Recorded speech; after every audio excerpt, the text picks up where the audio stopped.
பாருங்கடா, ஏற்கனவே உங்க அம்மா அம்முட்டு மனவேதனையில இருக்காடா. இந்த நிலைமையில நீங்க குடிச்சிட்டு வந்திருக்கீங்க அவளுக்கு தெரிஞ்சா எவ்வளவு வருத்தப்படுவா. போங்கடா, அவளுக்கு தெரியுதுக்குள்ள போய் தூங்கடா. என்ன?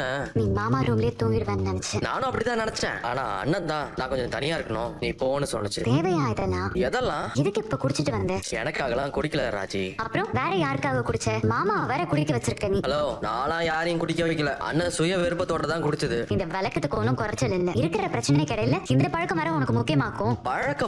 இல்ல புரியல. ஒரே ஒரு பீர் தான் அடிச்சேன். நான் என்னமா குடிச்சிட்டு ரோட்ல கடந்த மாதிரியும் நீ என்ன தூக்கிட்டு வந்த மாதிரி பேசுற? ஓ, உனக்கு அந்த நினைப்பு வேற இருக்கா? நீ குடிச்சிட்டு ரோட்ல மட்டும் கடந்தேன்னு வையேன், உன்னை திரும்பி கூட பார்க்க மாட்டேன்.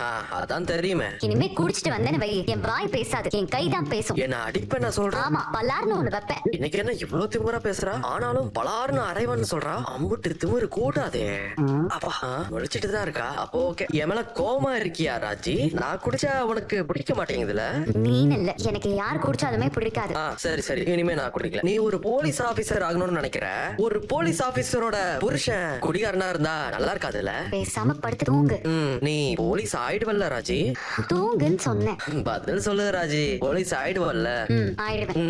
சைரன் வச்ச கார்ல ஜம்முன்னு அப்படியே கெத்தா போவல்ல? ஆமா, போவேன். ஏன் ராஜி, நீ போலீஸ் ஆனதுக்கு அப்புறம் என்ன மறந்துடுவியா? இல்ல போலீஸ் ஆனதுக்கு அப்புறம் கதிர்னு ஒருத்தர் இருக்கிறதையே மறந்துடுவியான்னு கேட்டேன். ஏன் போலீஸ் ஆனா எனக்கு மெமரி லாஸ் வந்துருமா? இல்ல கேட்டேன். நீ படுத்து தூங்கு. Okay, good night Raji.